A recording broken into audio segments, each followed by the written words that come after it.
Kapan SJW sebut Jakarta banjir? Karena tambang batu bara dan kelapa sawit. Ditulis oleh Manuel di Sinwar.com. SJW ini adalah manusia residual yang sepertinya cocok dibuang ke tong sampah. Mereka ini sok-sokan membela alam, mencintai makhluk, bahkan anak ayam yang dijadikan bahan santapan buaya oleh anaknya Ahok. Sampai-sampai SJW Dungu itu mengeluarkan senjata pamungkas undang-undang peternakan. Selain itu, mereka juga membela Komodo di daerah Komodo Island. Mereka mengatakan Komodo marah dan melawan truk. Sungguh tidak masuk akal. Lalu banjir di Kalimantan juga disebut-sebut oleh SJW karena tambang batu bara dan kelapa sawit. Waktu Jakarta banjir, mereka kira-kira sebut gegara apa ya? Apakah Jakarta banjir karena adanya tambang batu bara dan kelapa sawit sehingga iklim berubah di Kalimantan dan Sumatera? Sehingga awan yang seharusnya jatuh di sana malah terbawa oleh angin gurun ke Jakarta. Apa alasan saintifik orang-orang seperti Dandi, Bintang Emon, dan lain-lain? Mereka ternyata bungkam 1000 bahasa. Seolah-olah kaum SJW yang dinahkodai oleh orang-orang yang bersembunyi di balik status aktivis hak asasi manusia yang membela-bela hak asasi manusia para teroris FPI itu tidak bisa bersuara. Apakah mereka adalah buzzer balai kota? Seharusnya ada pemikiran mereka.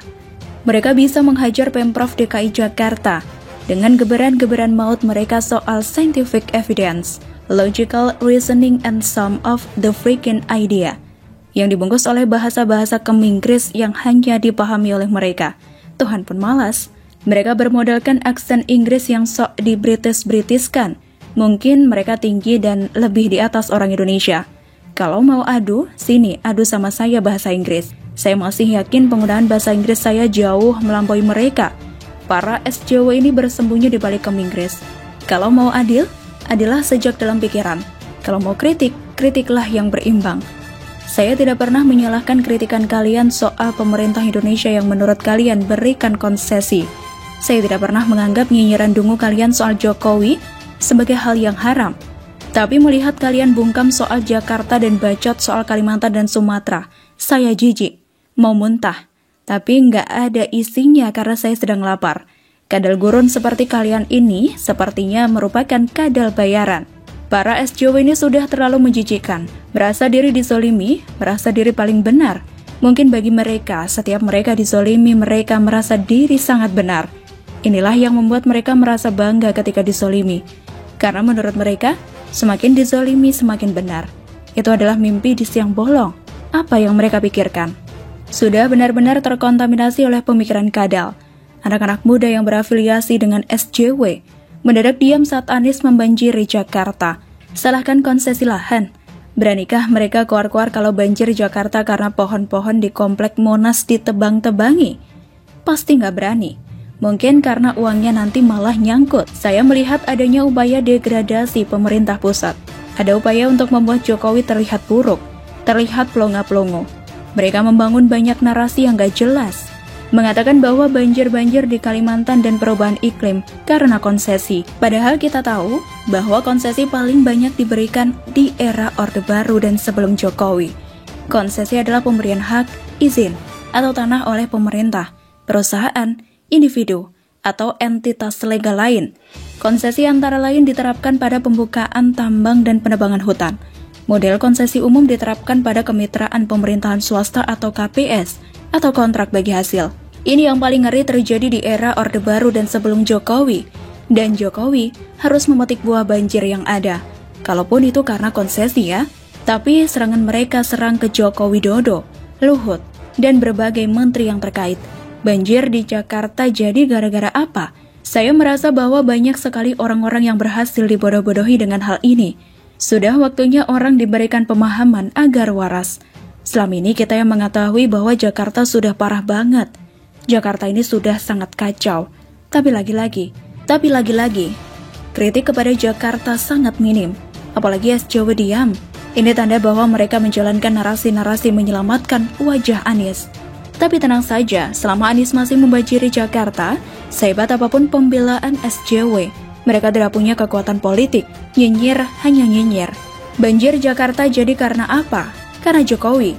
Sungguh, kalau kalian ngomongnya seperti itu, kalian bodoh. Begitulah bodoh-bodoh.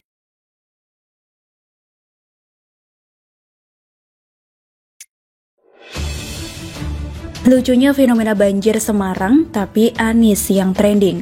Ditulis oleh Sardi di seward.com.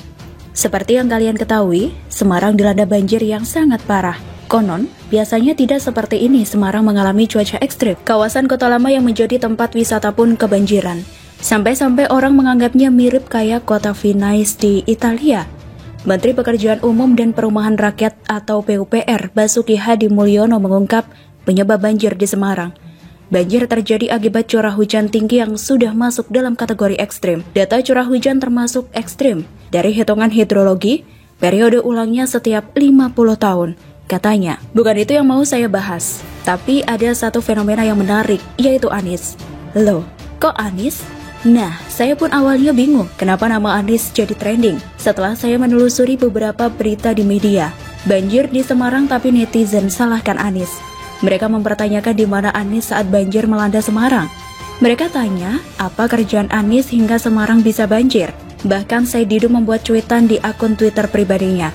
Dia menyebut jika banjir yang terjadi di DKI Jakarta biasanya akan menyalahkan Anies Baswedan. Kalau banjir di Jakarta, salahnya Anies ya? Tulis Said Didu. Ada beberapa kemungkinan kenapa nama Anies diseret-seret. Pertama, bisa jadi ini adalah bentuk sindiran kepada Gubernur Jawa Tengah Ganjar Pranowo. Semarang adalah ibu kota Jawa Tengah.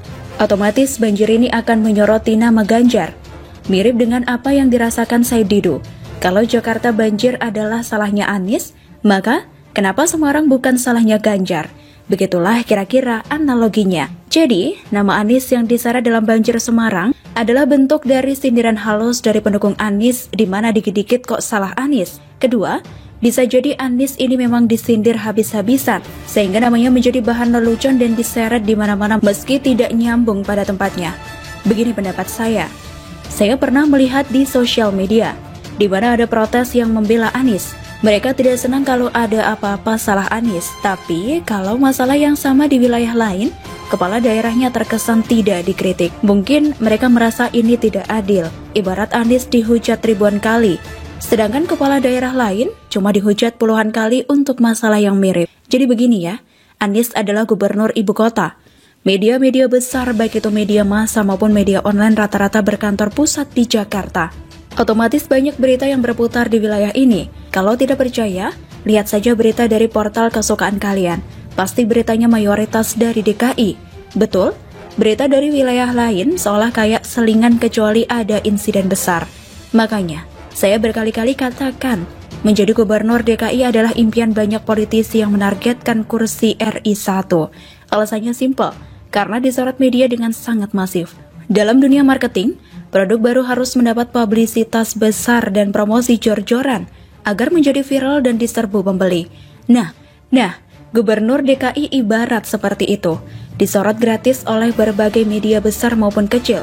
Gubernur bisa jualan pencitraan, jualan prestasi dan kinerja, jualan drama prihatin terzolimi, jualan mulut manis, jualan konspirasi atau apapun dan pasti disorot media sampai viral. Bandingkan dengan kepala daerah dari wilayah lain, apalagi yang jauh dari ibu kota. Mau sehebat apapun kinerjanya, paling hanya populer di wilayahnya doang, karena tidak mendapat publisitas media.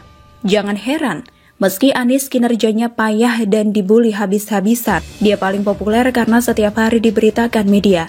Populer bukan berarti terbaik kan? Dalam politik, kandang yang terpopuler lebih berpeluang menang ketimbang yang lebih baik. Betul? Jadi bagi pendukung yang merasa dikit-dikit salah Anies, saya hanya bisa komentar, siapa suruh dia jadi gubernur DKI?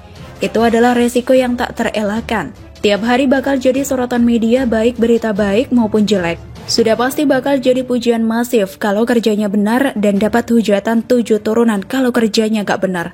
Simple. Lagian, banjir di Jakarta adalah penyakit klasik yang sampai saat ini belum teratasi dengan baik. Sebenarnya, sudah lumayan baik di tangan Ahok, tapi di tangan Anies, balik lagi. Makanya jangan salahkan kalau banyak yang